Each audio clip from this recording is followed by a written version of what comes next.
Swing and deed hunting, guys. We're going treasure hunting. If you guys don't know, there's a tax sale that's coming up, and we're about to go look at some properties, and I'm excited to take you guys along the journey. So we kind of know what we're looking for, what to look for, what we're looking for, if we should bid, how much the rehab may be on the house, how much we actually need to bid based on the rehab, how much is the rent going to be based on what we see in the area, and then we can actually use those numbers to be able to make sure to ensure that we actually make a profit. Because one of the things we always tell you is that the auction is not about emotion, it's about information. And the person who has the most information about that house wins every single time. Now, when you win at an auction, it doesn't mean you necessarily win the property. Hear me. That's the idea, is to win the property. But not bidding too much is also a win because it saved you money. Getting the property is also is ultimately the thing that you want to do. But if you know the property went too high and you backed out because of your information, you still won because you saved money. So we're on our way now, and it's probably going to take me about 15 minutes to get to the area. So I just thought I'd teach on my way and actually talk about it on my way so that we can actually kind of have a discussion. So we're going to a tax lien deed auction, and we're doing the research. I'm on the phone, so I can't see the chat. I wish I could see the chat. We're on YouTube. We're on Facebook, and I can't see your chat. But guys, if you make your comments in the chat, I promise you, I will respond personally, as well as if you're watching the replay, hit replay in the chat. And guys, everybody, let me know your name and where you're from in the chat, and so I can just send you a shout out. I appreciate it. All right. So, what is a tax lien indeed? A tax lien, um, we're not going to talk about deeds yet, right? Let's just talk about the concept of tax liens and deeds. The concept of tax liens and deeds is this: the county needs their money. The county needs the money to make budget, and because the county needs money to make budget, they put a lien on a property, and then actually out of that lien, they sell it to investors like myself. And this is what they say: hey, listen, because this person is late paying their taxes, they already have a penalty. That penalty could be 10%, it could be 18%, it could be 16%, it could be 25%, depending on the state. And they say, hey, listen, if you pay the taxes for this person, we guarantee you this 10% or 16% or 18% or 25% return on your investment. We guarantee it. And if you don't get the return on your investment like we're guaranteeing, well, then that lien is secured by real estate. So now you own the property debt free, with no mortgage, no liens, no anything behind it. That is really the concept. So tax liens and deeds are the only investment in the world that are secured by real estate. I'm going to say it again. Tax liens and deeds are the only investment in the world that are secured by real estate. So we're going hunting, you guys. We're going treasure hunting. And I call it treasure hunting because there's a lot of garbage on the list. But if you dig and you dig and you dig and you do the research and you do the research and you do the research, I promise you, you'll find gold. I've done this now for the last 8 years, you guys. It allowed me to build 150 properties within my own empire. My students have bought over 3,000 properties, totaling about $300 million, all by doing the research. Now, this is what I tell people.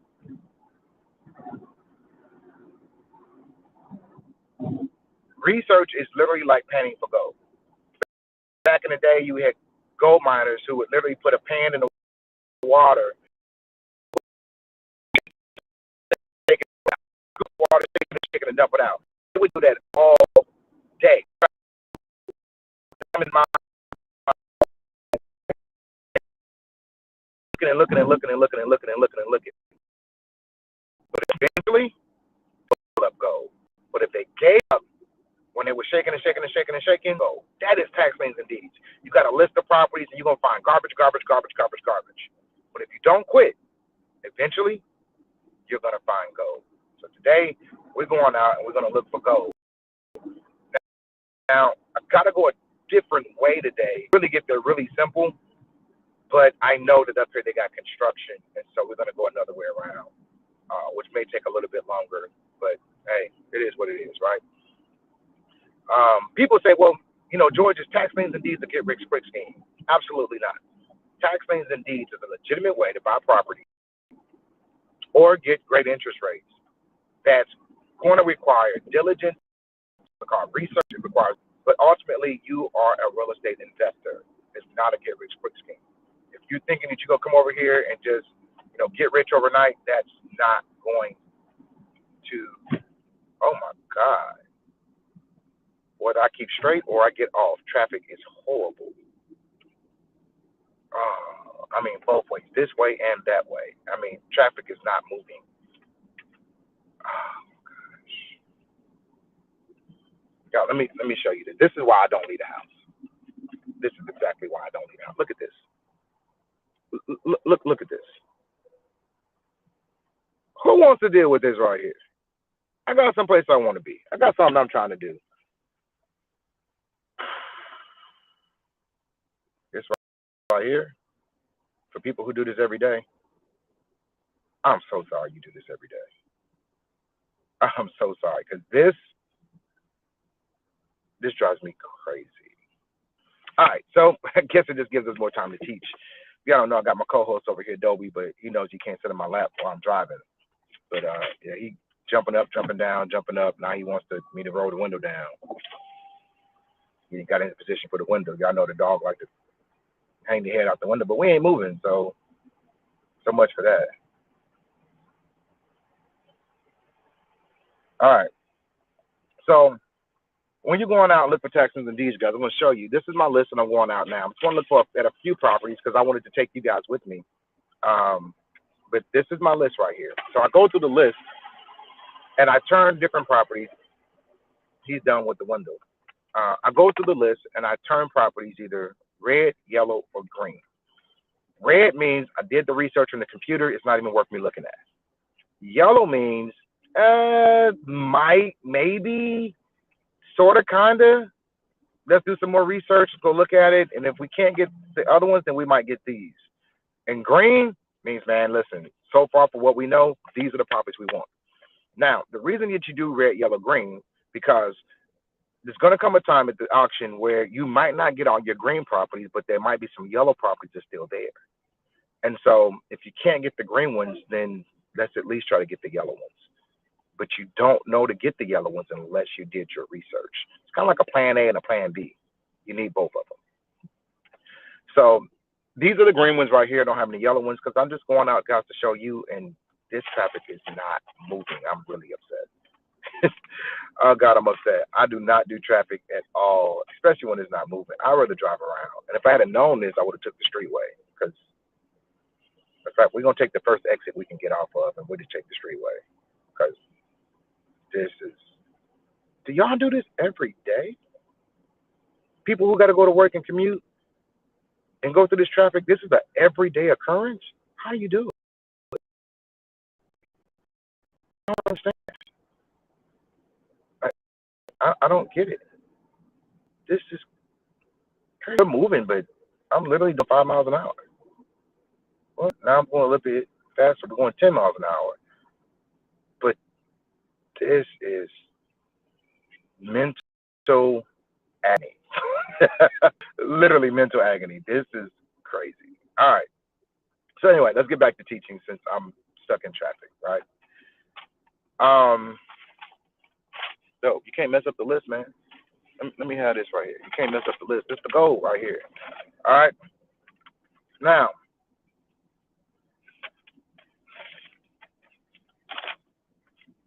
let me tell you a little bit about tax liens and deeds, right? So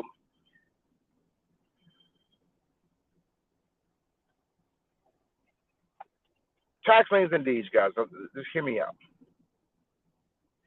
Tax liens and deeds are the oldest investment known in America, arguably, right? Some people say it was stocks.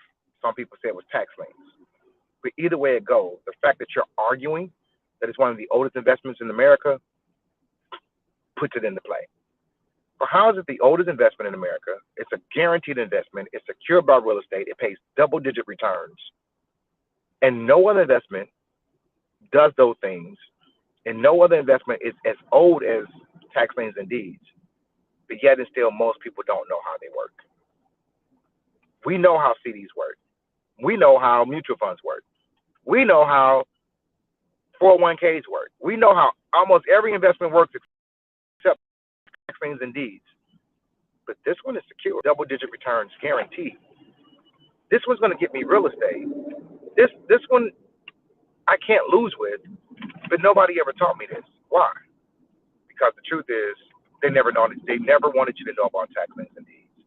Hedge funds investors have been using tax liens and deeds for years, for centuries, using your money in your 401k, your money in your mutual fund, your money in your 401k, your money in your IRA, going out getting double-digit returns and giving you 4, 5, and 6%, using your money, and then they give you the crumbs.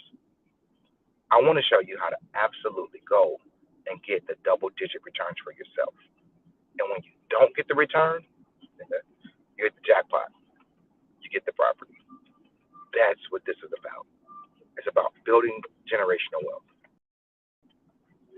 Some people say to me, well, George, aren't you taking advantage of people who can't pay their taxes? Aren't you taking advantage of people? Aren't you kind of like legally stealing? No, I'm helping the community. Now, I know you're like, wait, what? Listen to me. When people don't pay their taxes, the county can't meet budget. If the county can't meet budget, then they can't staff the hospitals. They can't service the jails. They can't do the libraries. They can't, anything that's funded by the county, like the school system, they don't have any money to do. So me coming in and paying the taxes for somebody is actually funding the schools, funding the roads, funding the libraries, funding the hospitals, funding the jail cells so that the county can keep moving. I am doing the county a favor. I'm doing the community a favor. And out of that, I get a return on my money. Now, when you start looking at tax liens and deeds, I did not invent this system. This system has been here for over 200 years. Oh, here's my exit, so I can get off and take the streetway. This system has been here for over 200 years. I didn't invent it. I'm playing the same game that hedge fund investors have been playing for centuries, that bankers have been playing for centuries, that insurance companies have been playing for centuries. I'm playing the exact same game. Get in the game because you can't win if you don't play. All right? So that's one of the pieces that I think that people be like, oh my God, he's taking advantage of people. No, I'm not. I promise you I'm not. The system has been here for 200 years. He said, well, what if I told you guys that really tax liens and deeds have been here since the 11th century? 11th century. There was a guy by the name of William the Conqueror. He invented this system called the feudal system. The feudal system went like this. It was no test and segure. No test and segure meant this. It meant that, actually, it translates no land without lord, right? So every time he gave land or you bought land, there was always a lord. You were lord over the land. But if you did not meet your feudal dues to the king, well, then he took your land back. And feudal dues could be things like taxes, like night service. It could be things like growing crops and giving so much percentage of crops back to the king. It could be things like doing things for his birthday. Like whatever the king said, that's what the feudal dues were. And if you didn't do it, he would take the property back from you and give it to somebody who would actually play the game or do the feudal dues. Tax liens and deeds is the exact same system. They took it from William the Conqueror in the 11th century. If you don't pay your taxes, well, then the government's going to take it back and give it to somebody who's going to actually pay the taxes. Well, taxes would be your feudal dues. It's the exact same system. So as a real estate investor, for me, I understand this one principle, that I only make money in real estate when I buy the property, not when I sell it. I can only sell the property for what it's worth. So if it's worth $200,000 and I paid $200,000 for it, I made no money. But if I can buy it for $150,000 and it's worth $200,000, I just bought it. I just made I just made $50,000. Let me say it again. If I buy it for $200,000 and it's worth, I just messed it up again, right? If I buy it for $150,000 and it's worth $200,000, I made $50,000. If I buy it for $100,000 and it's worth $200,000, I just made $100,000. So the deeper discount that I can get for a property, the more money I make. Well, why would somebody sell a property that's worth $200,000 for less money? We call those distressed properties. Distressed properties is when people sell property for less than what it's worth because they are distressed. People like investors who get in over their head. Like, man, I put too much money in this project. I just need to get some money out. I can't finish it. Right? They're distressed. Another person would be somebody who is sick and they need to actually sell so they can actually pay medical bills. Another distressed type of property would be somebody who died and the family don't want the property. Another distressed property would be a divorce or a foreclosure or a probate, right? There's all kinds of distressed properties. Tax liens and deeds are distressed property. The homeowner's distressed because they can't pay their property taxes, and the county's distressed because they can't meet their budget because so many people did not pay their property taxes. We come in and we're the solution to both of them. I'm going to pay the property taxes for the homeowner, and I'm also going to pay the property taxes so the county can meet budget. I am doing the county a favor. All right. So now we're almost here, guys. We're on 37th. Let me look at my sheet. Let's see here. All right. So let's go to property number 1. Let's go to 38th in Massachusetts. All right. So we're going to go to 38th, Massachusetts. All right, I ain't gonna tell y'all the address in case y'all going to the auction, but we are gonna go look at these properties together. And what do I look for? How do I do it? I might go on a property, I might not, depending on how safe I feel. But don't worry, I got my friend with me. And yeah, still in carry. And number 2, Indiana's now open carry state, so we're safe. Don't worry about it. All right, let's go ahead and make this turn right here, like 4 blocks, and the property should be on our right-hand side. All right. So here's the first block here. We're gonna make a right here. I think we're on 37. Yes. And then we're gonna go up to 38th, 1 block.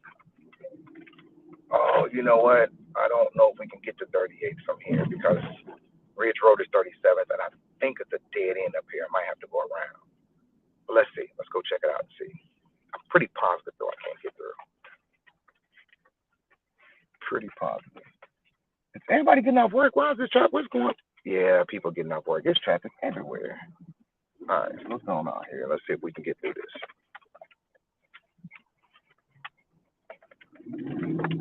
All right, we made it. All right, so can I get up here? I can. All right. So we're going to 3840.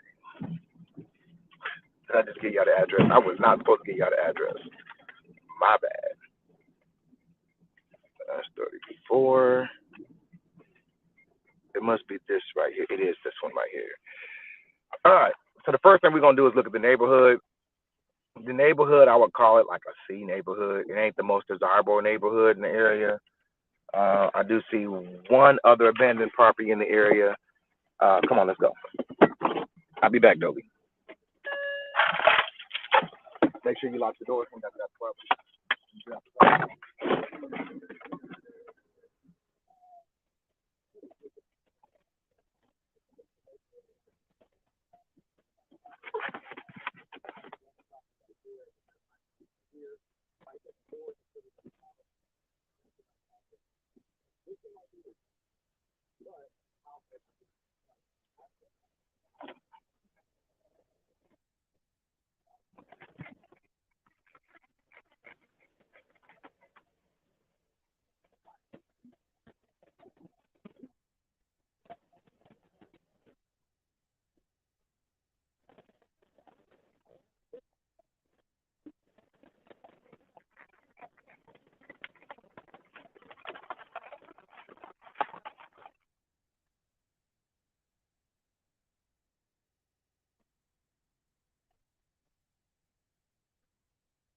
in. All right.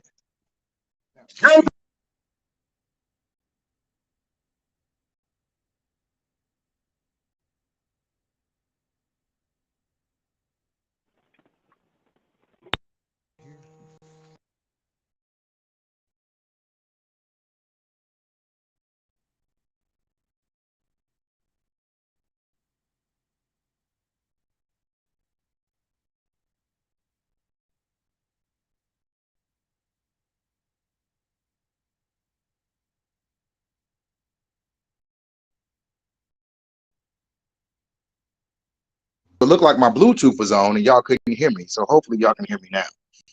So what I was telling you was that I haven't told y'all so much good content. I hate y'all this. We'll repeat it. All right. So the first thing we did was actually looked at the property. Y'all not supposed to come to this house. Don't do what I'm doing. Not from my lesson. All right. So I'm looking here, guys, and what I want to do. So first thing I see is that this right here, you can tell you don't want to step here. This door has been open for so long, you can tell that the wood has rotted up under there and it's not very strong. I mean, you got some floor joist problems. Floor joists don't actually have some money. All I'm doing is I kind of smell smoke. Yeah, that's not good either. All right. So what I'm doing right now is I'm just want to kind of determine cost. That's all I want to do. So let's determine cost. Let's go through here. You see this right here, the drywall. You got some actually ceiling work, right? Looking at flooring. There's probably hardwood flooring under this property. I'm looking at this right here. I can open this up, make this all one room. Ceiling right here actually looks pretty good. I'm gonna go back over all this with drywall. All right, let's go. All right, I'm looking at 1 bedroom, 2 bedroom. I told you it's hardwood flooring here. Hardwood floors actually look really good. There's been dogs in here. The dog feces in here. All right, but the hardwood floors look really good. Bathroom, we have to really do. I have to redo the whole bathroom, but I do it in every house anyway. The plumbing is actually look like it might be still there. You have to look a little bit deeper. Oh, y'all want to see something really weird? Something died in the tub. Probably somebody was raising their dogs here, and the dogs actually died. All right. Well, they put them in the tub. All right. So if I was adding costs up right now, I know that I'm gonna redo this whole thing with drywall, everything. Right. So drywall, we're gonna say, let's say the whole house, 150 sheets at $30 for sheet, mudding, taping, and hanging. 150 sheets, so 100 sheets would be $3,000 plus another 50 sheets. We're looking at 1,500, so it's about $4,500 already, right? Flooring and hardwood flooring, stripping, pulling up, and the floor joists, we're probably looking at about another $4,000. So we're about 8,500 already. Windows in here, I'm only looking at about $200 a window. I got 1, 2, 3, 4, 5, 6, 7, 8, 9. We're just gonna say 20 windows at $200 a piece. That's $4,000. We had $8,000. We had $12,000. I got to redo the whole bathroom so far. That whole bathroom's gonna cost about $4,000. So we about what was I at? 12. We're at 16,000. This kitchen right here. This kitchen right here. Somebody's actually been living here. Look at this. Somebody's been living here. This kitchen right here has to be totally done. That's another $5,000, right? For everything. All right. So we're at 16. We're at like $21,000 right now. All right. But at $21,000, I got a brand new house. Now we're gonna do the math. We'll teach you the math a little later. All right. But I gotta go in the basement because I need to see if there's electric and plumbing still in the house. All right. So you see here, doorways and things like this. Now, guys, this is a very rough estimate, but it's an estimate, but it's very rough. Don't count it. You always want to go high, not go low. All right. First thing I see is that the electrical was done. The electrical box looked like it was right here. I'll go outside and look. But I am looking at a finished basement down here. A lot of debris down here. Let's continue. All right. So this was a finished basement down here. So yeah, all my electrical look like all my plumbing is gone. Look like my gas pipes are still here. But gas pipes is really nothing. Yeah. Look like they've been here already. Now, this concerns me is too much sand down. I'm not going too far in here. All right, so this look like the plumbing stacks are still here, but I'm going to take all that out and go back with PVC anyway. Here's my furnace here. I didn't bring my flashlight, so I can't really see if the furnace is still there. We just say that it's not, even if it's there, we're gonna say it don't work. So guys, for electrical and plumbing, we're gonna put another $7,000 on that. So I'm at like $33,000 to get this house up in shape. We're gonna say $40,000 for a rehab. Now, if this house is worth $100,000, I can get this house for $5,000, and it's gonna cost me $40,000 for a rehab. I'm $45,000 in for a $100,000 house. Are y'all with me? Now, if the house rents for, let's say this house rents a 2 bedroom, 1 bath, which looks like this is another bedroom down here, by the way. It is another bedroom. So here's a closet. Here is funny. I don't know what the heck this is. Why you got a sink right here? It's not a bathroom, but I could make it a bathroom. It'll be a big bathroom. And then we got another bedroom here. This, I got that piece with me. I just heard something. This is a duplex. This was another unit. See here, you see the door? That's the door that I seen downstairs that you probably couldn't hear me with. That's a door. This would be a living room. This would be a bedroom. That would be another living room. There, this would be the kitchen, and you got a bathroom on the other side. So you got a 2 bedroom, 1 bath downstairs, 2 bedroom upstairs, and you're looking at probably like a $40,000 to $50,000 rehab on a duplex. So if I got 800 for the basement for the downstairs and 800 for the upstairs, which I can probably get 9, but we're just gonna say 8, gives me $1,600 a month. $1,600 a month on a $40,000 rehab. I'll make my money back and probably, let's just round it up to 2,000, gives me $24,000 a year, $24,000 a year. I get break even in 2. So in about 3 years, I would break even. So that gives me about a 30% return on my money, on my profit, not including the equity in the property. Because a duplex is now probably going to be worth not 100, but probably 100, 125, 150. If I paid $50,000 all the way in, I had $150,000 in equity. I made $100,000 on the property. Not mentioning that I'm actually making cash on the property as well. But you got to be able to see the future. This is why it's ugly. An investor only makes money when you can see the future. And my job is to see the future. So said this earlier, but we're just gonna step on out. All right. So I said this earlier. You got to be able to see the future, not see the present. You see this house as is, you're like, oh, that's an ugly duck. But when you go in and you actually view the house, it's a whole other story. So watch this. Look at the neighborhood. I got a nice, pretty house right there that's abandoned, but that house right there is good. This house right here is good. This house right here is good. That house is abandoned. The one next to the abandoned is good. The house next door is nice. This house right here is nice. That house right there is nice. So the block is pretty nice. Can I rent this property? Yes. And the neighbors would love me because I took the ugly duckling and I fixed it up. That's being able to see the future. Investors can see the future, they don't see the present. So I went into this house, seen the present, and said, in the future, this is what I can make. All right.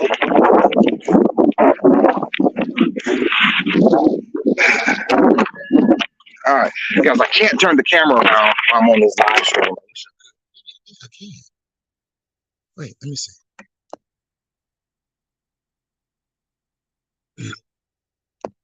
It won't let me turn this car on. It's hot. Nope. All right. So the next property, you guys, it's the only one on this street. I'm not giving you guys the addresses in case you guys are coming to the auction.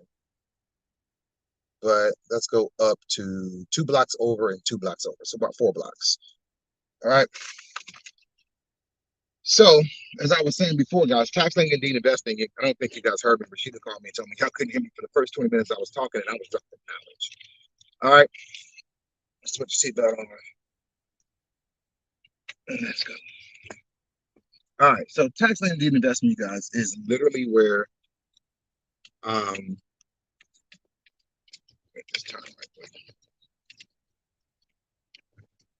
it is the best investment in the world, in my opinion.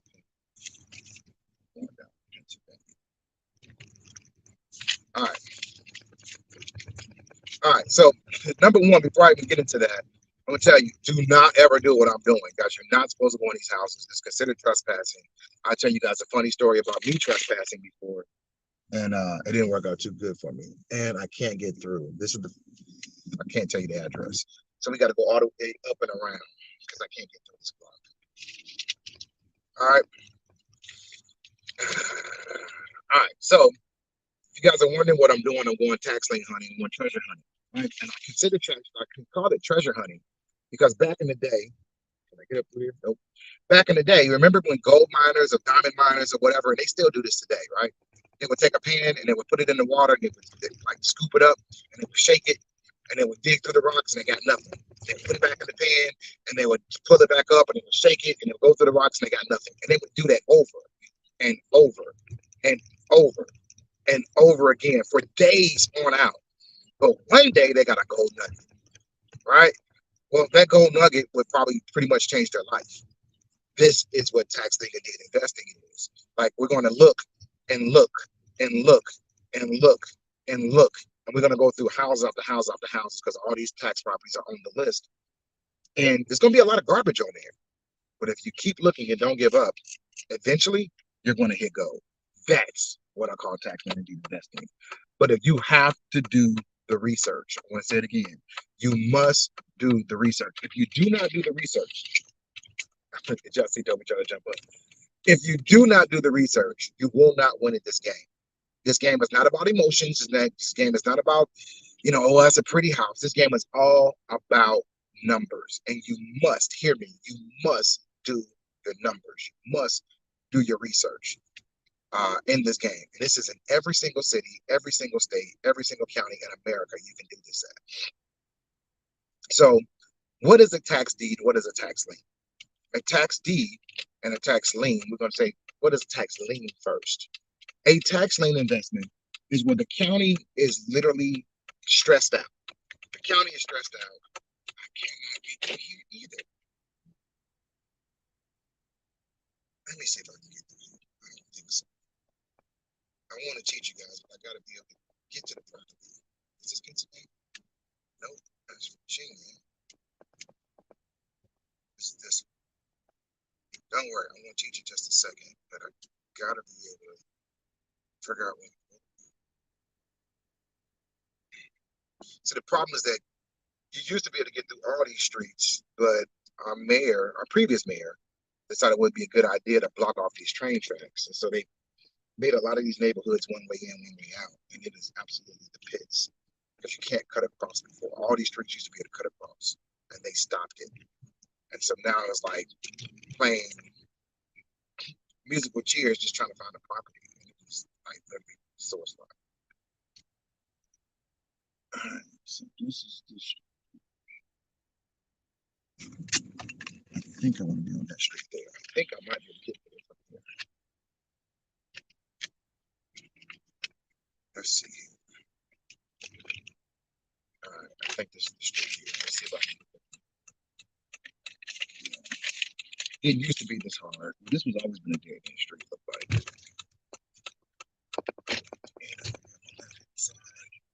Again, sometimes you find garbage, sometimes you find gold. Let's see which one this is.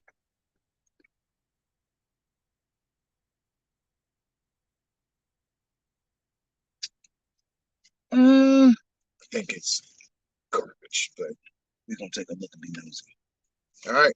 Now, guys, again, I'm gonna tell you, don't ever go on these properties. I'm gonna go in. Don't do what I do. All right. The first thing you do when you pull up is you want to look at the neighborhood. Number one, I don't like it because of a dead end street. I hate dead end streets because most of my tenants are women. Women typically don't like dead end streets. Some people like them because they say, hey, my kids can go outside and play and I don't have to worry about traffic.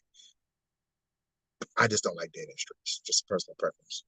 All right. Now, this house is probably like this big, which could be a good thing. But the great thing about this area is that when I look, all these properties actually look like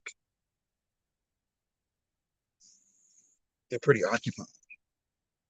All of them. Matter of fact, y'all want to hear something funny? I own that property right there.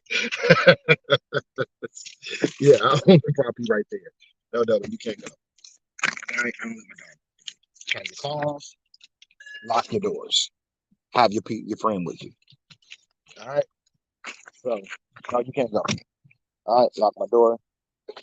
All right, so the first thing we're gonna do is look at the neighborhood, right? So you look at the neighborhood. This house right here is extremely nice. That house right there is nice. I actually own that one right there that we actually have to rehab. That house is huge. I would take you guys inside, but then it would actually do some other things. That house is so huge. All right. All right. So that house is nice. This house is pretty a nice block. But this is the house we're about to go in. Look at this. All right. Again, what you do is you're gonna look at number one, you look at the house, but then you're gonna look from the top to the bottom. What do you mean? All right. I'm going to look at the chimney. I'm looking at the chimney for tuck pointing. I want to see if it's moving. Are the lines between the bricks is the more interesting, right? Then we'll look at the roof. You're gonna look for any sagging in the roof on the very front left-hand side. That roof is sagging. You can actually look at the gutter how it's sagging, but if you look at the outside corner, I don't know if you guys can see it, the roof, it's gonna need some roof work there. All right, the shingles look like they're pretty old. I can only see one layer on top of it that looks pretty good. Um, the soffits look like they're in pretty good shape. The facials look like they're in pretty good shape. The house is just really small. There's a no trespassing sign, but the door is wide open. I think it's vacant. Now, one of the concerning things right here is on the left-hand side, you see right there, either that's water damage or fire damage. Either way, it's gone. It's not good. It looked like it's fire damage because you can see where it melted on the left-hand side. That siding actually melted. So I think this is the house actually had a fire to it. Ain't been inside yet, but this is things that you just noticed on the outside. Plenty of debris all around the house. That's something you got to clean up. You wouldn't hear the trailer if it's on your side. I don't know. We got a friend with us. First thing I do, number one, don't ever go in here, but I'm tell you what I do. I was like, yo, Gary PD, because if something moves, then you know somebody's in there. You don't want to go in there when somebody's in there. All right, so let's go. Somebody been in here though.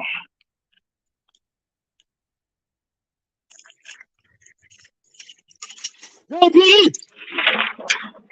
Gary PD! It's empty. It's on the taxi. I want to make sure there's nobody in here. I appreciate you, bro. All right, so that's the neighbor talking to you. You move the glasses up so you can see. There was a mechanic that actually lived here. You can see all the tools here. The mechanic is actually here. I wish I could turn this camera around, but I don't think I can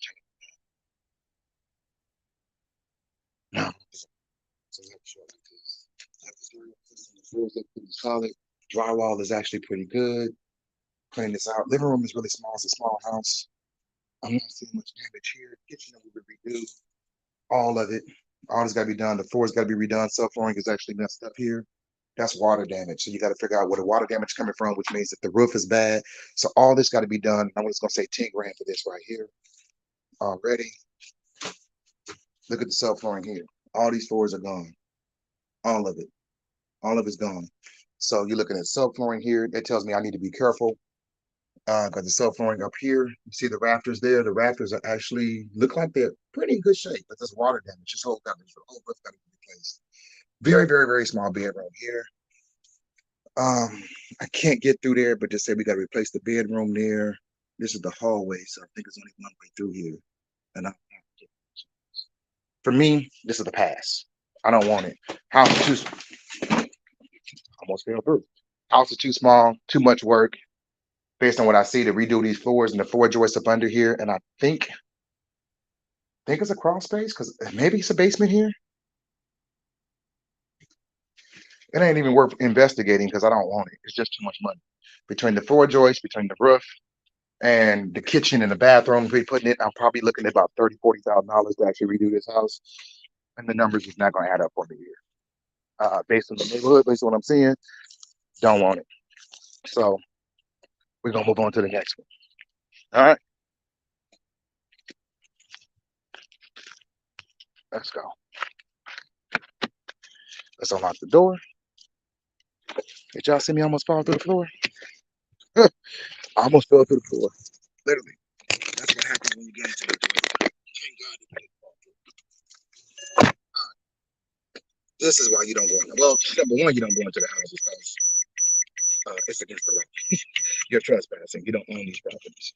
All right. Number two, you don't go into these properties is because you don't never know what you're gonna find. It could be animals, it could be people, it could it could literally be hazardous. So the best thing is just don't go until you own it, and then when you own it, you're legally dead. All right, so let's go to the next property here.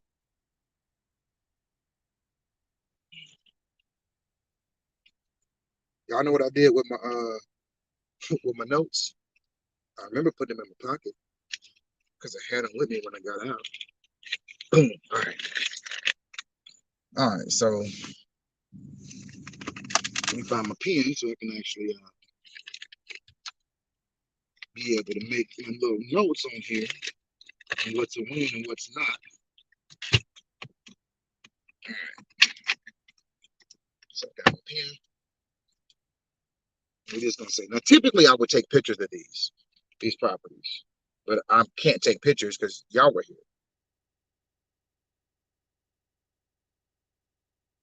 All right, so let's make my little notes on here. All right, so I can actually take these off because it's not very bright out there. All right, so we got those two out the way. I got one more high number. Let's go look at that high number and then we can come back.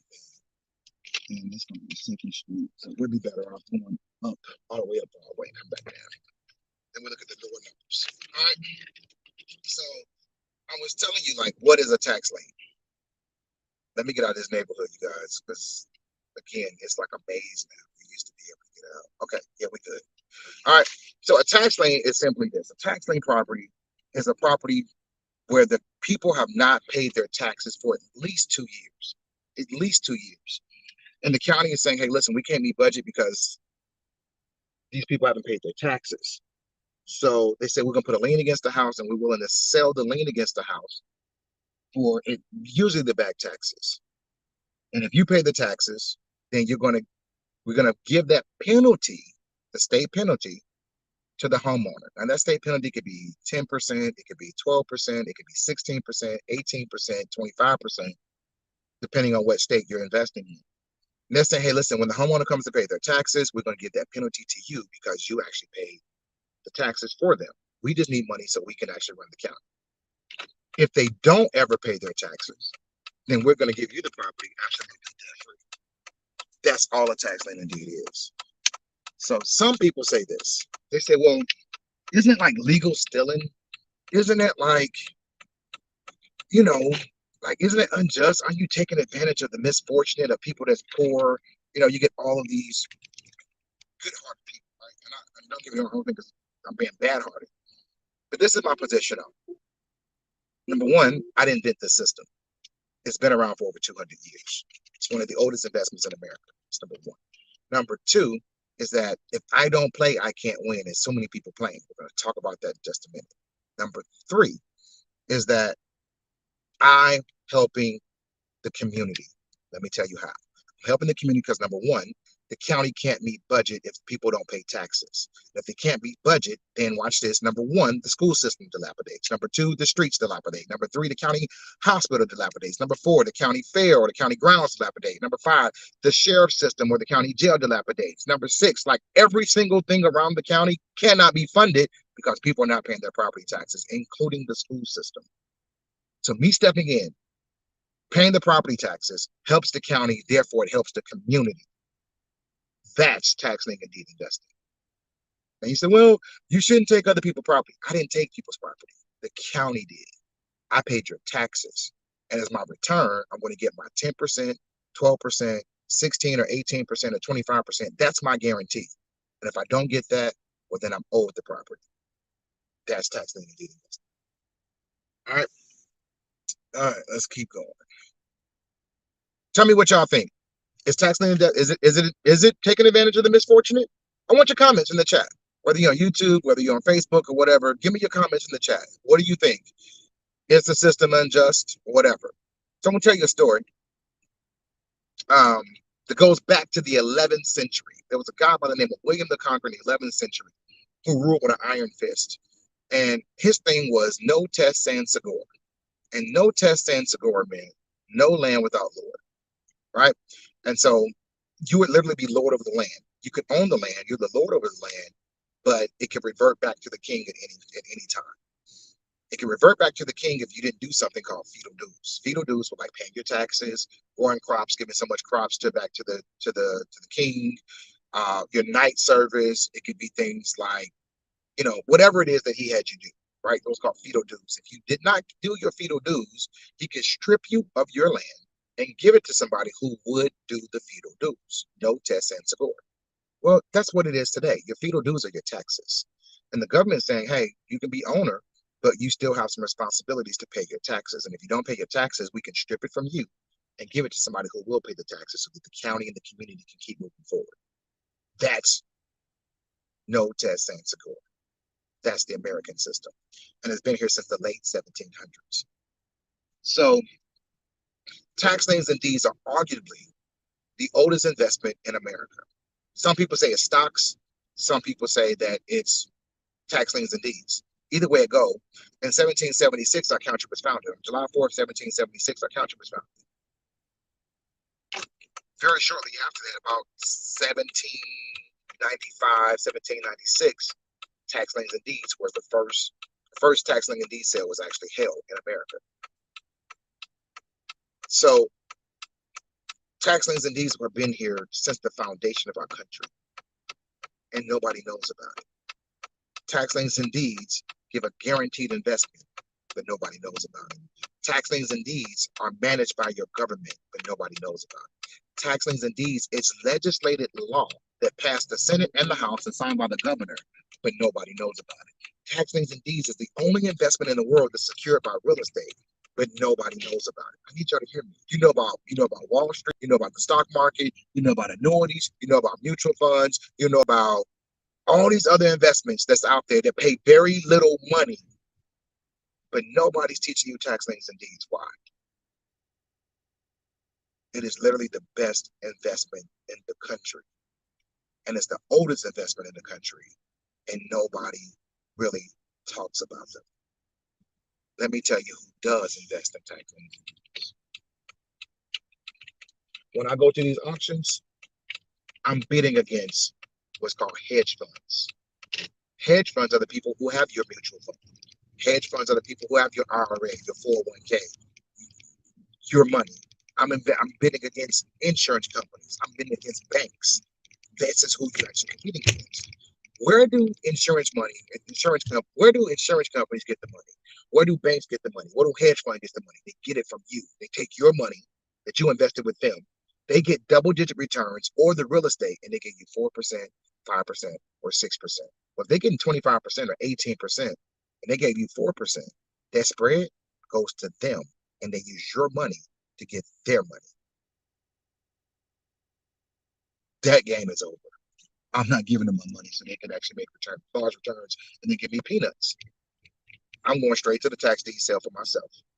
And I'm going to play the same game the elite and the rich been playing for over 200 years.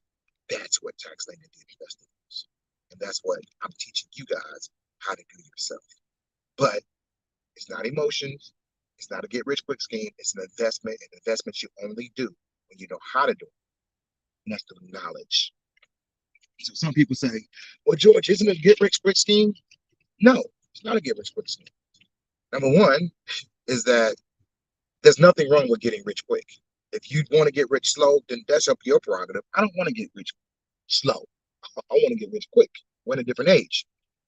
Number two is that it's not a scheme. It's a legal system that operates in America. Hold on, I think I'm looking for. So I think it's this one up here on the left. Nope, it's this one right here. And I think this one's occupied. Ooh, the roof is ugly. The roof is ugly.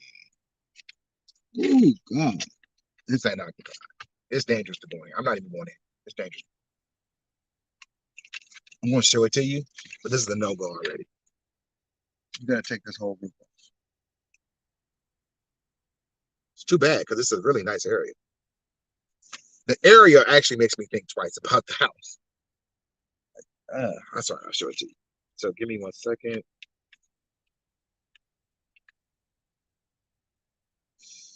I'm not going in here. And there's not too many houses I want to go in. But this one, I'm not going. All right, so what was I talking about? What was I saying? Have a brother. What was I saying? I was talking about something that I wanted to finish my thought. I was talking about tax liens and deeds. Oldest mess in America. I told you guys about no test sans secure. I told you guys about tax liens and deed investors actually going to the auction. I don't know. Let's go look at the property. All right. So we're not going to go on this property. Let me get my keys, make sure I lock the door, make it out. Let's go. All right. Y'all be stay. All right. So here's the neighborhood, you guys. First thing I always do. Wait a minute. Let me look at this address again. Hold on 1 second, guys.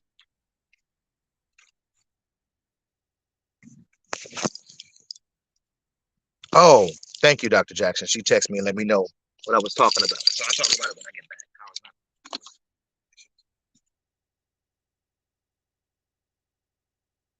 Yes. All right. So this is a no go for me. But listen, look at this. Number one, I like this area because 48th is Gary, 49th is Maryville. So it's right on the edge of being on Maryville. I really like that. Number two, look at the neighborhood. Every house on this strip and every house on this block is nice and it's occupied. Every house, even this little ugly one right here. Every house is nice and it's occupied. Really a nice block. But y'all look at the roof on this house. Can y'all see the dip in the middle? That lets you know that the major anchor joist that goes across the top, the header, is bent. And any kind of weight on that roof, that whole roof can come down at any second, any moment. And I don't want to be in there when it comes down. Which tells me that to fix that is going to cost a lot of money to fix. That whole roof has to be redone, the entire roof. Um, that for me is a no go. But other than that roof, guys, the house actually looks pretty good. You got a little bit of soffit damage up here. Again, I look from the top down. You look at soffits, gutters, roof, facial. Look at the siding. Look at your doors. Look at your windows. Look at your foundation down here. That is how I look at my houses. You got some warp siding on the very right hand side of the house.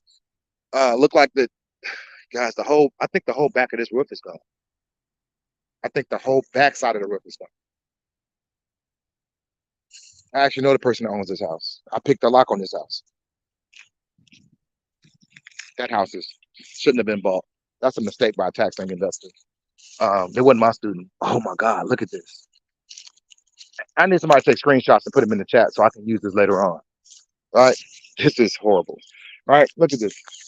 I don't know if you guys can see. You guys, can you see the whole roof? Can you see through the roof right there? The whole roof on the back side of this house is done.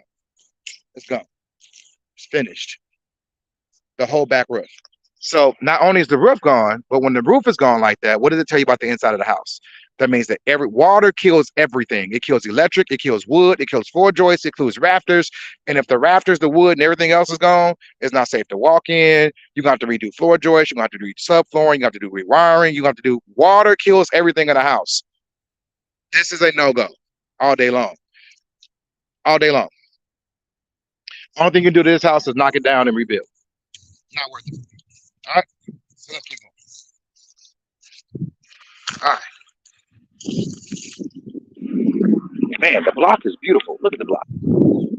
Quiet, beautiful, wonderful. But it's too far gone. Too far gone. All right, let's go. Y'all see my co-pilot back here. I don't know if you can see him. All right. So I was talking about it, right? We're treasure hunting, by the way, if you guys don't know. We're out treasure hunting for properties, tax liens, and deeds. I think I already wrote on here as a no-go. Yeah, I put move bad, but I'm gonna say no-go.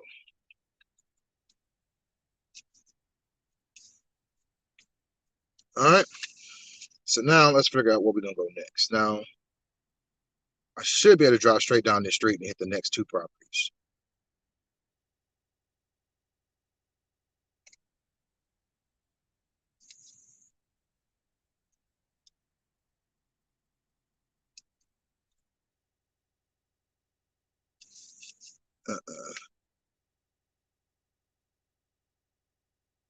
There is another one that's this far deep.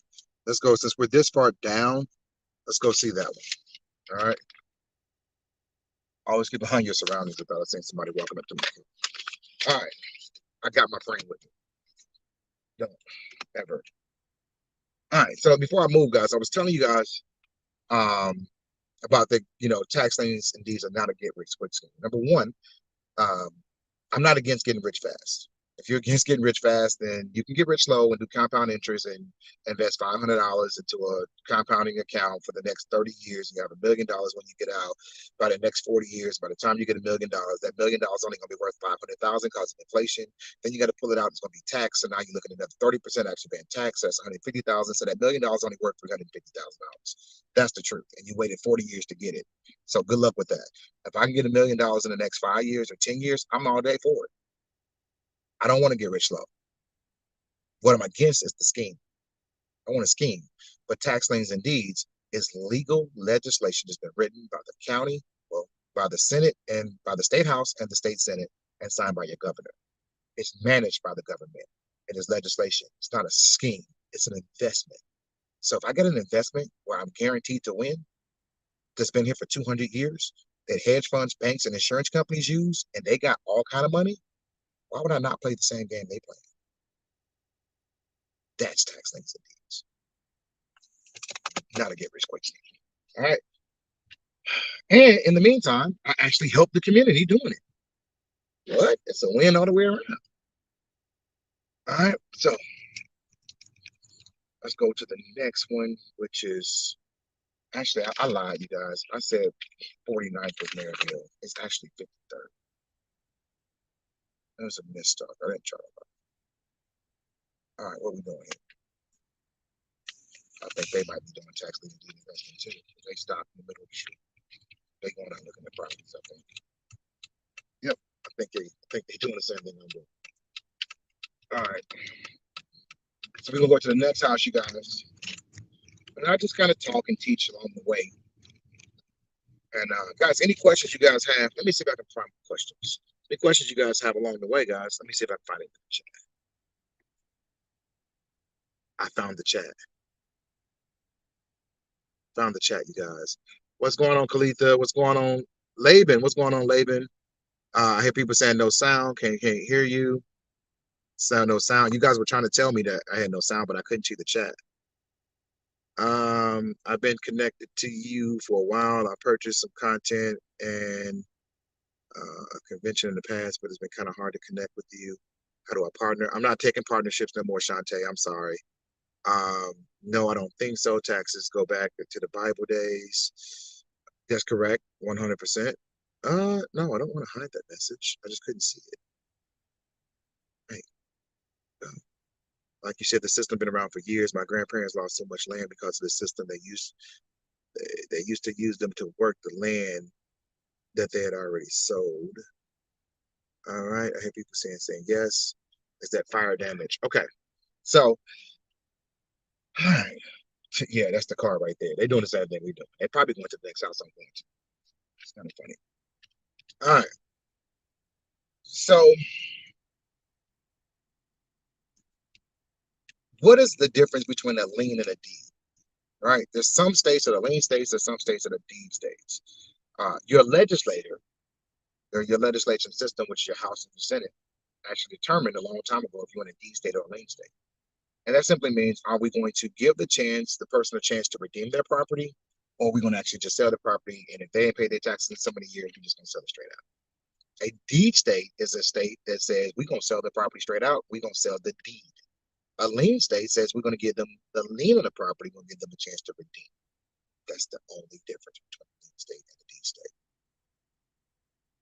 So if you're not taking partnerships, what is this about? It's about teaching you, Shantae. This is education right here at its finest. You get to see live in the field teaching on this. Nothing I'm asking from you but to come learn. And there's not many people out here that's gonna come out here and teach this kind of stuff for free. But I done made my millions. I want you to get yours. All right, let's go.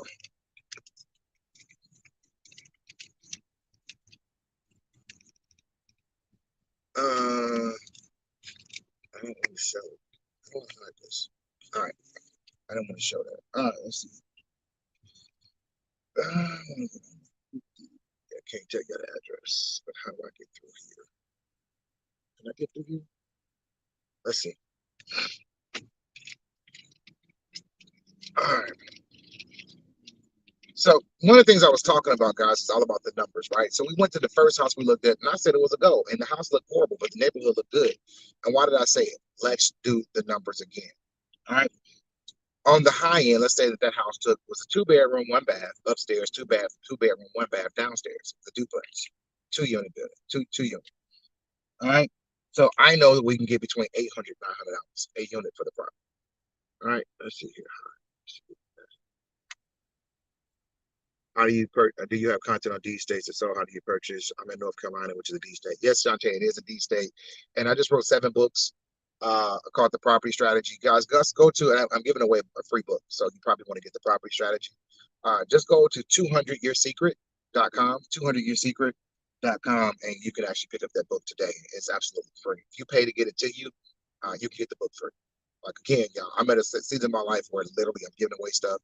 Don't get me wrong, I want to make money, but I also want people to actually get this. So it was a blessing to me. I want to be blessed to other people. So I do have other content that you can purchase, but as much stuff as I can give away free and keep my business alive, I do. But I do have to make a profit in order to keep my business. Does that make sense? All right. Man, this is a beautiful neighborhood. I don't know if you guys can see it. All right. So let's go. Um, what was I talking about? I just lost my train of thought again. Oh, numbers, right? So you're looking at 2 units, and just for round math, I want to do easy math. Let's say we get $1,000 a unit, right? That's $2,000 a month. All right, the $2,000 a month. If I got to put $40,000 into a property that I get $2,000 a month off of, I get $24,000 a year, which means I make $48,000 in 2 years, which lets me know that I'm going to break even on that property in 2 years. If I break even on that property in 2 years, I'm getting a 50% return on my money every single year, and I cannot get in there. But this is 51st, so this is where I want to go. This is Maryland. I want to go. I said I wasn't gonna give y'all the address, but I ain't going to Maryland anyway. But neighborhood is still pretty decent. That's the dead end street, so I gotta turn around.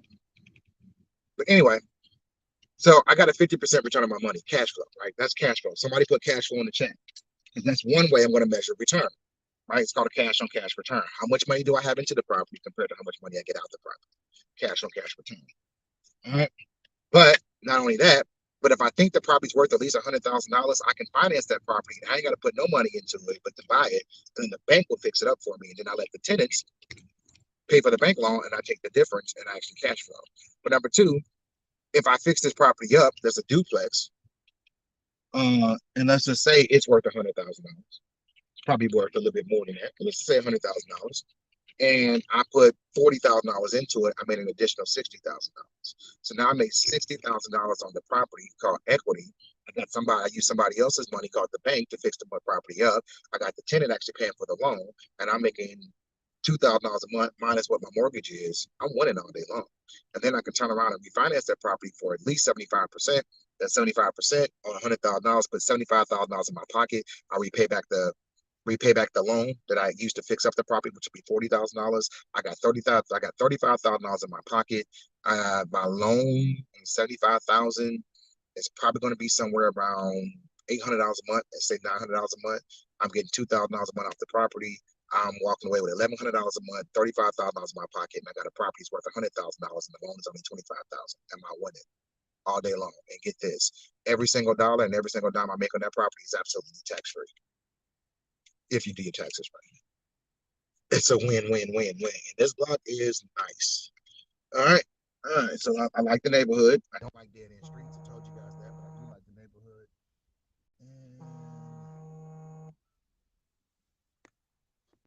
All right. So we're going to. So I'm going to tell you guys the address. I think it's the last one down here. It's a pretty big house. It's been vacant for a minute, and nobody lived here.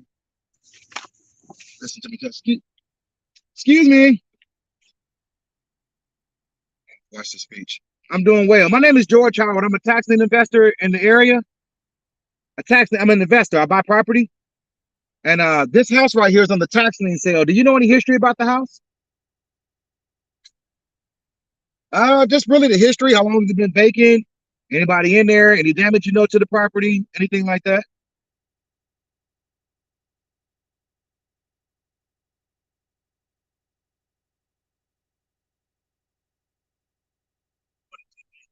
Oh, more than 10 years. So it's pretty bad on the inside, you think? The south wall is gone all the way to the outside wall. Oh, you can see through it. You can go inside it. I think it's open. Go in there. Is it hazardous? So, it's about a year ago. They had a guy come over here, put a new roof on. He was going to put some money into it. They laid the sticks for that wall, that south wall, but then for some reason they just quit. They ran out of money. Well, he's from Florida, so I don't know if he come this way. Well, this block is a beautiful block. It's seen better things. Yeah, well, we know what happened to Gary over time, but it's still a nice block. It's one of the better blocks in the area. And the white folks had it. I was the last one to paint that house. I did him. Oh, you painted it, huh? You painted it for him? With that 2.4 table. And he's moving down the side. This is killer. He's so friendly. No, I really don't like dogs. So. All right, well, come on, Dobie. Come on back. You're killer. You killer. But he moved down to Southern Indiana, so they got enough in there, so I painted it for him. Guy from Chicago came in, and his mother bought the house. The son bought that one. The mother bought that one down. There's another house down there? Yeah. Oh, wow. And Ralph, he just died about 2 years ago. And the son took it over, and he's putting some money into that one. Well, let me make sure I didn't know another house down there. Let me make sure it's the right numbers then. 36. Yeah, 36 is what I'm looking for. Yeah, it's 36. Okay, all right. That's the right one. Attached garage, which is very uncommon in Gary. Like you said, there's a new roof on it. Yeah. You gotta put some money into it, but it might be worth the investment. I don't think I'll take a look in it. You can get it. Last time I went through there. Well, worst case scenario, I can just go through the south wall.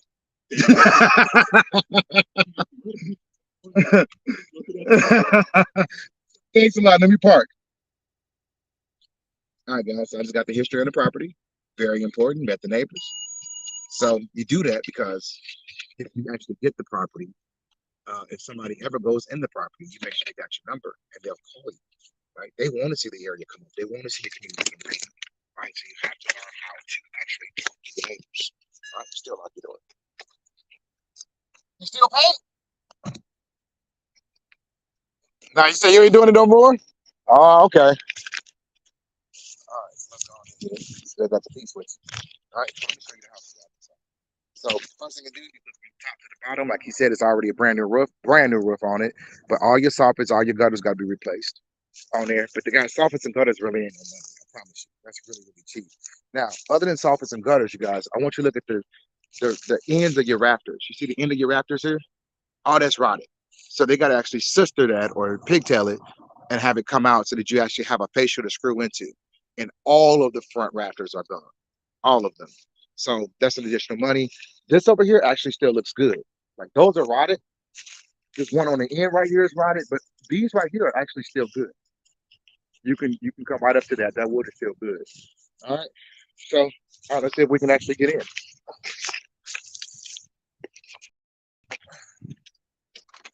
And don't look like the door opens.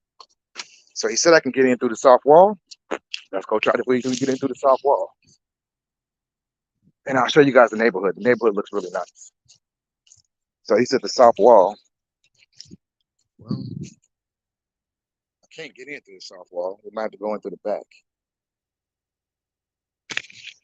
So this is the damage that's done to the house. Looks like that one might be pretty nice too. They said they bought both of them. I like getting both of them. All right, let's see if we can get in here some kind of way. Y'all ready to break into a house? I'm in a suit breaking in houses. I don't know if I can get in here. The window too high. And if I have my jumpsuit on, I might be able to get in here.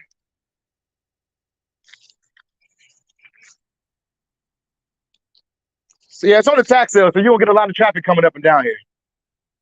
People trying to be nosy, trying to see what it looked like. Yeah, so the tax sale is gonna be Monday. So There was a knob on here. No, it wasn't a knob, but Oh, what do you know? Just be a little bit more creative. Hardwood flooring, or wood, because the ceiling was bad. So, this wood on here. I'm talking on the camera to myself. But this wood on here, you guys, right here, the wood. You take these pieces out right here. You come back and replace it. Take that piece out and replace it. Hardwood flooring is always good. You got some drywall damage up in here, but guys, drywall is again $30 a sheet. You're looking at 1, 2, 3. I would redo the whole thing. It's plaster. I would overlay it with drywall. Go back. So I would overlay the whole thing. Trying to match plaster with drywall is really, really hard. And huh? Oh, it's radiator heat in here? Yeah, so we got to put a furnace in here. Go back and put a furnace in. But the floors look good. Bathroom, the kitchen right here is actually a nice size kitchen. I would actually open this up though. I would open this whole wall up so that it would actually be a flowing kitchen, but it's a very big kitchen. Redo this, you're looking at about 10 to 15 grand. So far right now with the flooring, the drywall, what I'm saying, I'm probably about 13,000 so far. Again, you got another bedroom here, the flooring here. So let's just say we got to redo the floor, right? So if I got to redo this floor, it's going to be costing. It's hardwood flooring. Hardwood flooring is very expensive, and they stole the wood out of here. This is why I said it's very expensive. They came in here and stole the wood. They stole it because it's very expensive. Yep, somebody came in here and stole the wood. So this right here is actually wood. So it's going to replace. If I went back with hardwood, which I probably, because of the area, it's a really nice area, I probably would. But you're looking at, let's say flooring right now, let's just say 10 grand for flooring, drywall, you're looking at about 100 sheets at $30 a sheet, that's $3,000. I'm looking at 10 for the kitchen, I'm at 23. He just told me it's radiator heat in here. I got to put a furnace in here. I would definitely put central air in this area. That's like another 7 grand. I'm at 23, I'm at 30 already. And we got a little ways to go. So we're at $30,000 already, but I think this house is probably about $125,000 house. So what would you say this house you think is worth? me, Uh-huh. I don't know. Well, fixed up, not as is. Yeah. 1, 2, about 120? At least 100? She said he got 90,000 beds, and that's within a week. You got it in a week. Yeah. All right, yeah. He said they put his house up for sale 1 day, and within a week it was sold. That's a good news. Within a week or so, 3-bedroom, 1 bath, nice size bath. I'm sure it's a basement in here. It's one of the better houses I've seen since we've been looking. Let me see if we can go in this basement. Here's an attached garage with the flow here. This is a really nice house. One of the better ones I've seen. Hot water tank, radiator heat. It's called a boiler. You could replace it. I mean, you could fix it. I would replace it though. I came down here to see the electrical. I want to see the electrical. The box is still here.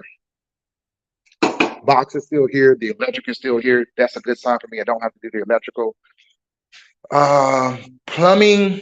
Let me see my stacks in the house. My main stacks for plumbing.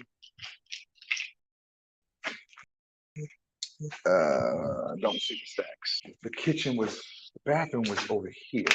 It's over here.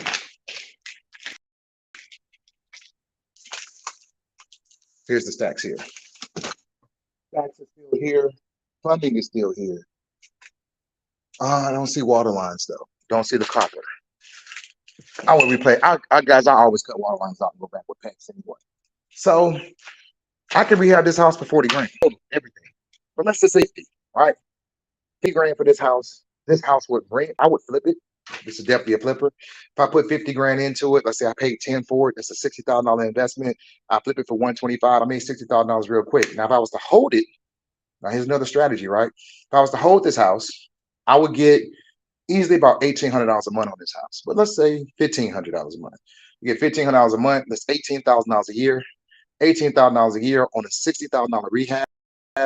I break even. Let's say 20 into 60 is 4. I break even in like 4 years. 4 years at a 25% return, and I got $50,000 into a house is worth like 125. That $50,000 I wouldn't have paid out of my pocket. I would actually got the bank's money to do it, which means I only got 10 in for what I paid for it. If I paid 10 for it, the bank actually gave me the other money to fix the house up. My tenant's gonna pay me 15,000. The loan on it, let's just say I refinanced for 75%. I got about $80,000-$90,000 in my pocket. The loan on this is gonna be about $1,000 a month.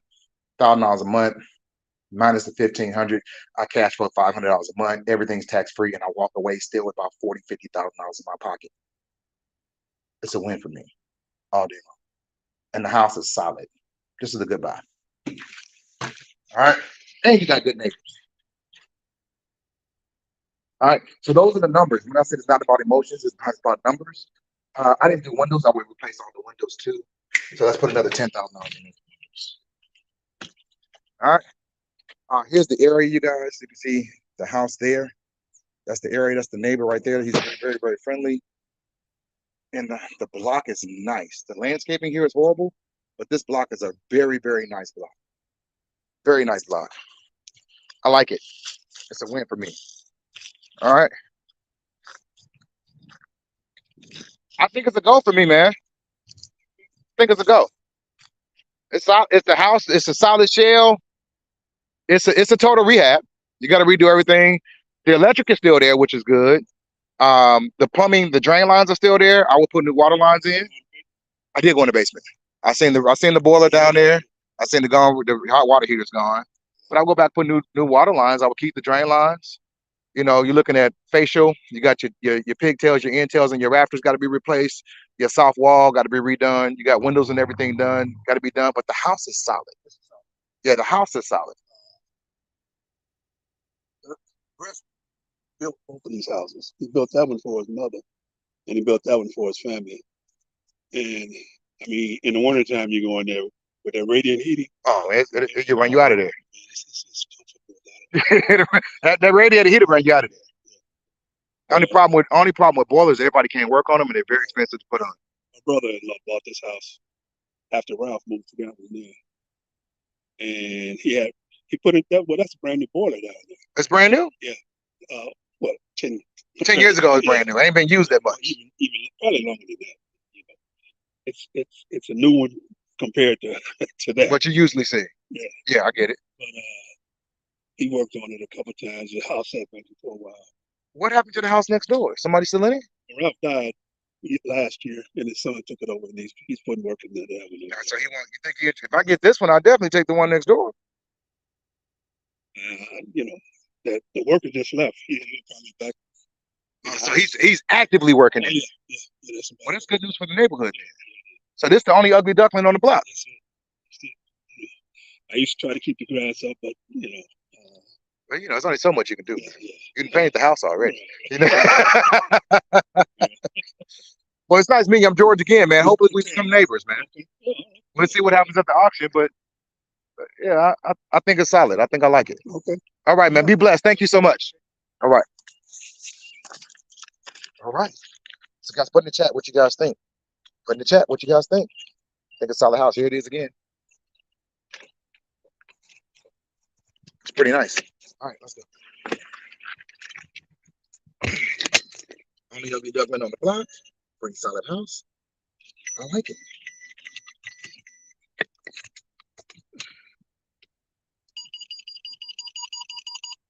All right. Nicole said solid. Okay, let's see here.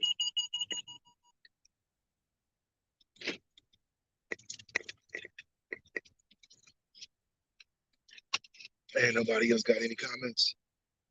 They don't want to talk to me. So are y'all understanding the numbers, or you didn't do them again kind of slow? Oh, anyway. Y'all understanding the numbers, or is it kind of slow? Y'all about, you know, am I going too quick? All right. All right, so this one here is great.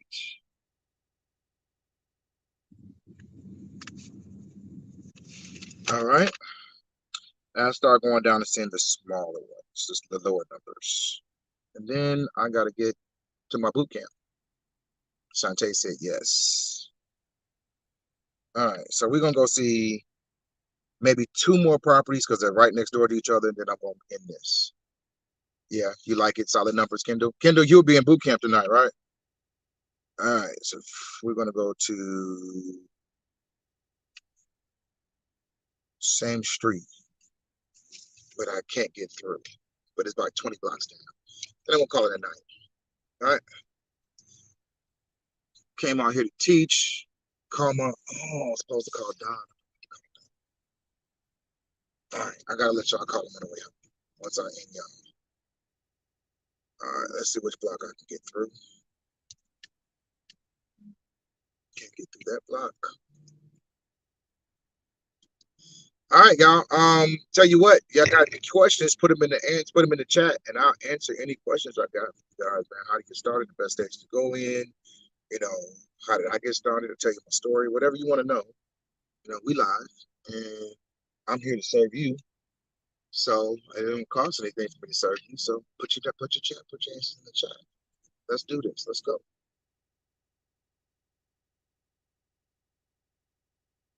So, as we're going again, I'm this is my theory, right? And it's just my theory. My theory is this: that if I have to spend, and let's say in a week, if I have to spend 80 hours in a week just doing research, grubbing a list, let's say 2 weeks, I got to spend 160 hours. I'm working, double shifts for 2 weeks. But at the end of that 2 weeks, I go to an auction and it makes me $200,000, $300,000, $400,000 tax free. Was it worth the 160 hours?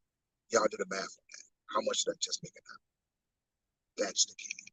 It's a lot of work, a lot of research, a lot of details, a lot of numbers, a lot of going in, coming out, a lot of disappointments, a lot of emotions.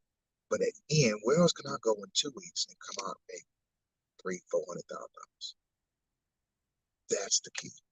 And when you think of it like that, it helps you get over the disappointments. It helps you get over the agony, the stress. It helps you get over when you're tired. It helps you keep going because it's literally life changing. It's generation changing. That not only are you going to enjoy these properties, but your kids and your kids' going to enjoy these properties. If they never live in them, they enjoy the rent off of them every single month. They enjoy the legacy that you leave. They're going to enjoy being able to refinance or sell the properties and actually get cash flow. For your family. That's the key. It's not just about the now. It's about your future. Real estate is the only investment that will pass down for generations and generations and generations and generations, and it appreciates every single time. That and probably art. That real estate and art. Difference between real estate and art: as long as the artist is still alive, he can make more paintings. But God ain't making no more land. Let's check that out. As long as the artist is still alive, he can make more paintings, but God is not making any more. So I'm going to the land every single time.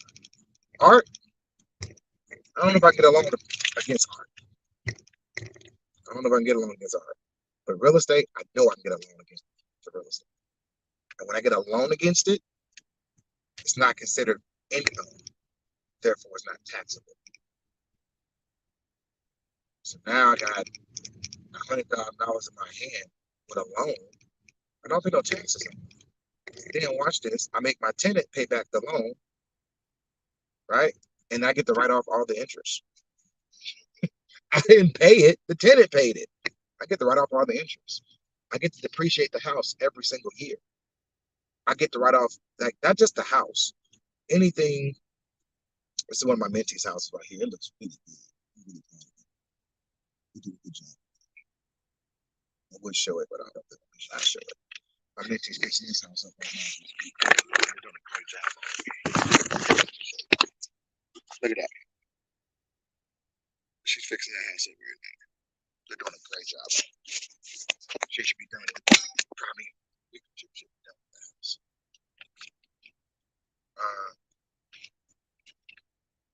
I forgot the name. Oh, I know. Yeah. It's got to go down. Let's see. Let's just take two. That's just cute, but they just changed the name of this. Malcolm X Drive. Interesting. All right. I'm gonna check the last two properties and be up out of here. All right. So for me, it's real estate investing, but I'm just using tax liens and deeds to do it. So I said this before, but y'all said y'all didn't have any sound, so I'm gonna talk about it. Right? You make money when you buy the property. You don't make money when you sell the property. All right. So here's the question: when do you make money when you buy a house? I'm sorry. When do you make money in real estate? I gotta finish the rocking, right? When do you make money in real estate? You make money in real estate when you buy the property, not when you sell it. Let me explain. If I buy a house for 200,000, I sell it for 200,000. How much money did I make? I made zero. But if I buy it for 150,000 and it's worth 200,000, I made 50,000 because I can only sell the property for what it's worth. Only in an inflationary market that you actually find a house selling for more than it's worth. Typically, it's only worth what it's worth.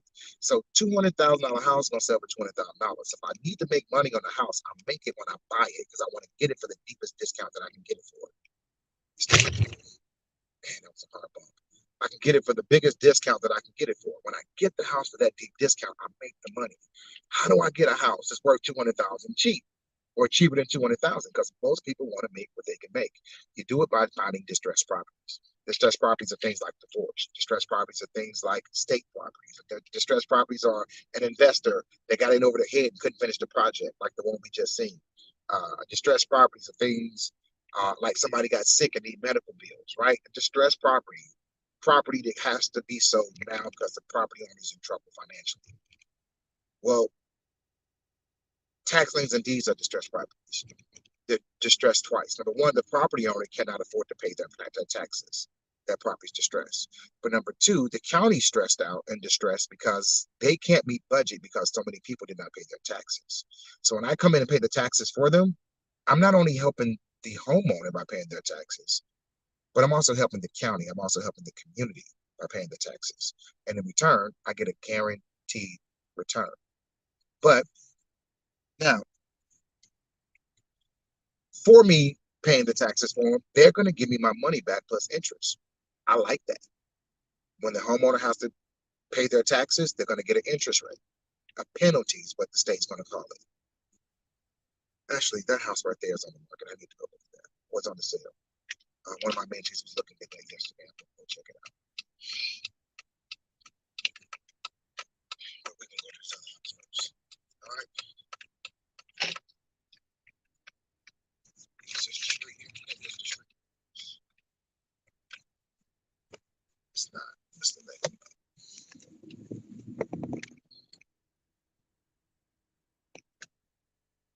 All right. Let's see. Nope, not this one either. Let's get the next one. I'm gonna keep saying the next one until I know it's one of these blocks right up here. Oh, it is this one. All right, so we got kids playing on the corner. I like to see the kids playing on the corner. Lets me know it's a young community and we 36. Okay. All right. So I want to go over 09. I think I just passed. Oh, this is 35th. So I should have made a left. I made a right. Stay with me, y'all. Stay with me. So we just gonna turn around up here. In fact, we just circle the block. We ain't gonna bust the UE. We just gonna circle the block. But it gives me a chance to see the neighborhood. I already know this neighborhood, though. Quite a few properties. It's a great neighborhood. All right. So what was I saying? I was talking about something. I don't even know what I was talking about. That's how I be forgetting what I was saying. That's how it's called old age, I think.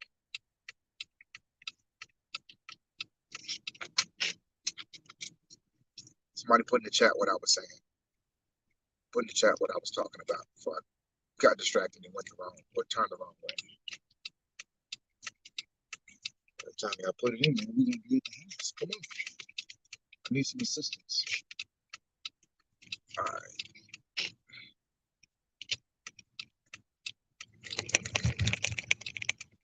All right. So we're gonna hit 2 houses on this one block. Let's see what we're I think I know this house. I think it's That's what that's it. Let's see, 36. Yeah, I think it's this one on the left. There ain't no address on it. I haven't been in there before. There's a big hole in the floor. We ain't going in there. It's a no-go. And let's go ahead and put no-go.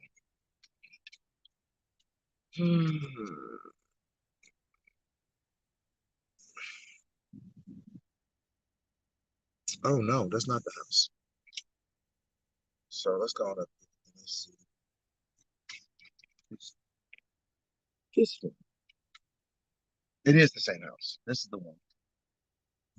Now let me show you. I just show you how you can be deceived because this on the outside is a beautiful home. Problem is that you can't tell on the outside that there was a fire in this house, and the fire started in the basement. It was a finished basement. And when the fire started in the basement, it burned a big hole in the floor. And so now you got to go back and pretty much redo the whole interior of the house. But you couldn't tell that from the outside. One of the mistakes that one of my mentees made when they bought this property, and looked like they let it go back to the sale. All right. That's that faith working. Thanks, darling. All right, stay here though. We ain't gonna go too far. I still talk, but we ain't going in. Right? But this house right here, beautiful property. Right? That's a beautiful property. You can actually go all the way around and look at the block. Nice block, beautiful block. Right? And so when you're looking at this property, you're like, oh my God, that's beautiful. And I think she got this house for like $500. Very, very cheap. We was excited for her. And then we actually got into the property and figured out that yeah, hole right in the middle floor. Let me see. You probably can see it from the front door. And again, it might be worth it to put the house back, put the floor back, but it was just too big of a project for them. And I probably wouldn't recommend it for anybody taking on this big of a project. So tell y'all been here before. Y'all see the hole? Y'all see the hole? Couldn't see the fire before. Well, I like she got a ladder and crawled down there and walked around the basement. Like I literally got a ladder, put the ladder down there, crawled down there to walk around and say, is this house worth fixing? And the truth is, and if you see this wood here, y'all see that new wood right there? And that new wood right there, we actually paid somebody just to support it so it didn't fall in anymore. Like what she did. Yeah, here's the kitchen, living room, and like everything's back there, but you can't see because that hole in the floor is right. Big old hole in the floor. But the house, beautiful home. Neighborhood, beautiful home. Problem is that you didn't do enough research before you bought the home. Therefore, it went back to the tax sale. Now somebody gonna come along, got a great construction background and buy this house and make a lot of money. But it's just a major project to take that on. I wouldn't recommend her or anybody that's new in construction. I don't even want to take that project on. Just being honest with you. I don't even want to take it on. And I've done plenty of rehabs before. I don't even want to take it on. So I definitely want to. If you look at this, guys, look at the house. It's one of the mistakes you make when you don't do proper research. All right. So let's talk about risk and losses for a minute. All right. Let's talk about risk and losses for a minute. Because it's one of the things you got to consider when you're playing this game. Because again, you're not supposed to go into the properties. What do I do with my pen? One of y'all take my pen? I think one of y'all took my pen. Because I don't have it anymore. One of y'all. Y'all put it in my pocket. I see what y'all did. Y'all put it in my pocket. All right. So we're gonna go ahead and just let people know that this is such and such a house.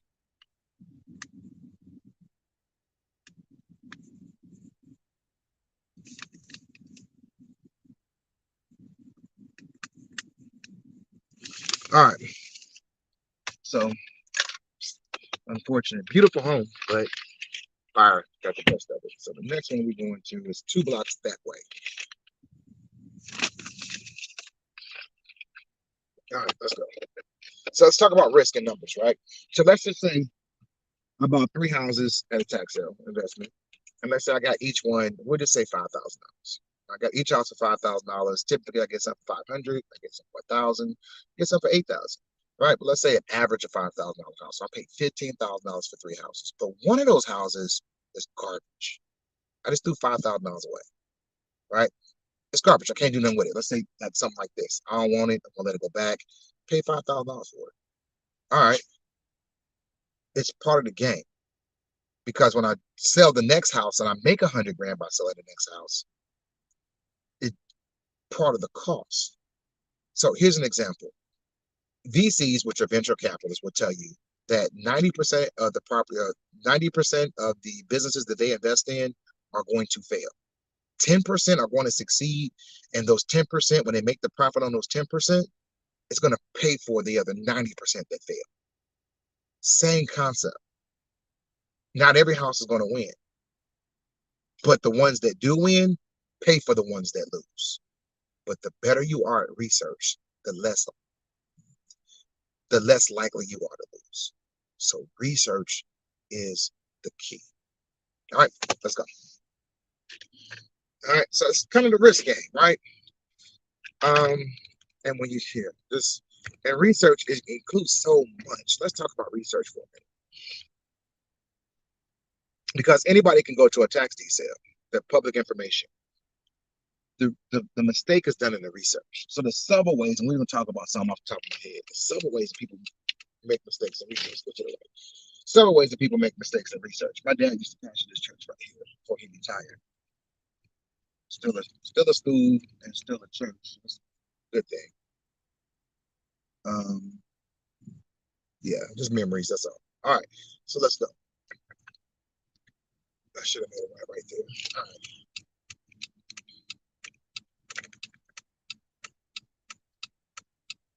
I'm gonna go down. I'm in my neighborhood, so might as well just drive past one of the properties and check. Just want to check on it.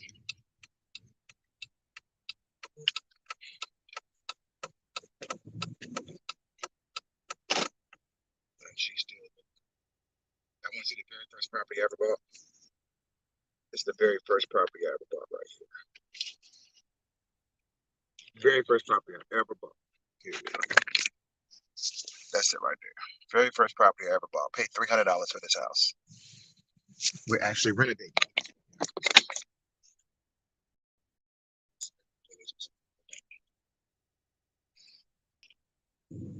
All right. So, yeah, $300. That's the one that got everything started, you guys. $300. And we've been rocking and rolling ever since. And I've renovated that house now to be the second. I renovated myself the first time. And then I had a tenant living there, and they moved out. And when they moved out, they stole my cabinets and my bathtub and my hot water heater. Never had a tenant to steal cabinets. Who does that? They took the tub. They took the hot water heater, but they left the furnace. That was crazy to me. Like you left the furnace? Yeah. So we said, you know what? We're just gonna renovate the whole house. We're just gonna take the whole house and just renovate it. I had this first property I got renovated. When I got it, it was time to renovate it. But what they didn't know is that I had insurance. The insurance company to check to renovate the house. So they kind of did me a favor. Lessons and all this stuff, man. What I'm gonna pay to put the house to renovate the whole house, what I'm gonna pay to renovate the whole house, I made money on the renovation, on the insurance check. And when I took them to court, and they got to pay me. Literally, judge gave me a judgment. The most they could give me was $5 grand, and the judge gave me the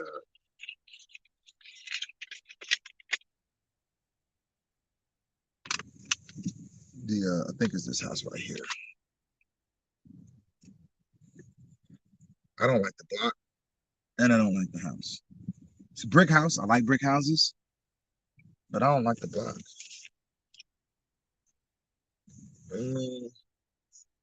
I don't like the block. There's too many abandoned properties on the block. So if I'm renting or selling, people don't want to buy a house next to a lot of abandoned houses, and people don't want to rent houses next to a lot of abandoned houses. So for me, because it's around so many abandoned houses, a no-go. If this was a nice block, I could take this same house and it would be a yes for me. But because of the block, it's a no for me. Right? So let me show you what I'm talking about. All right, that's the last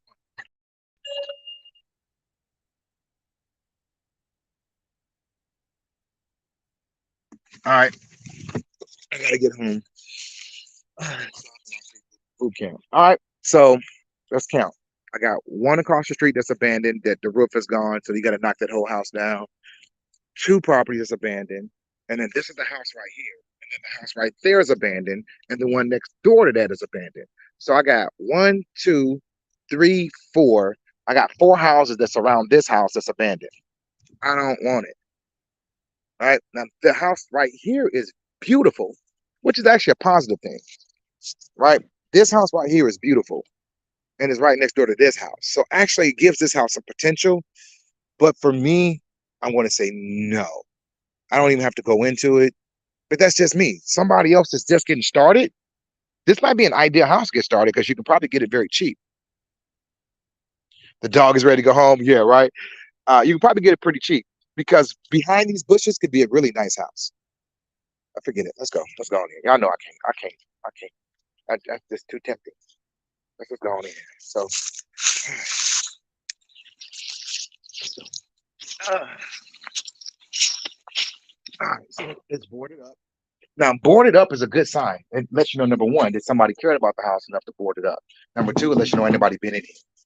Now, I could have got boarded up after the gutter. It's probably a sign that you need new gutters.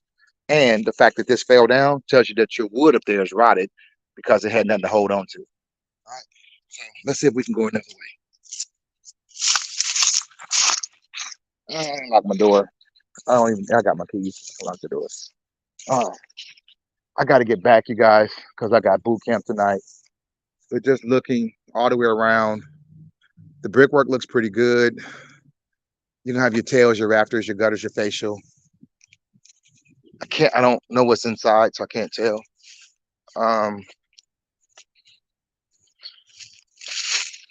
Yeah, I really can't tell. I need to get inside, so make a decision.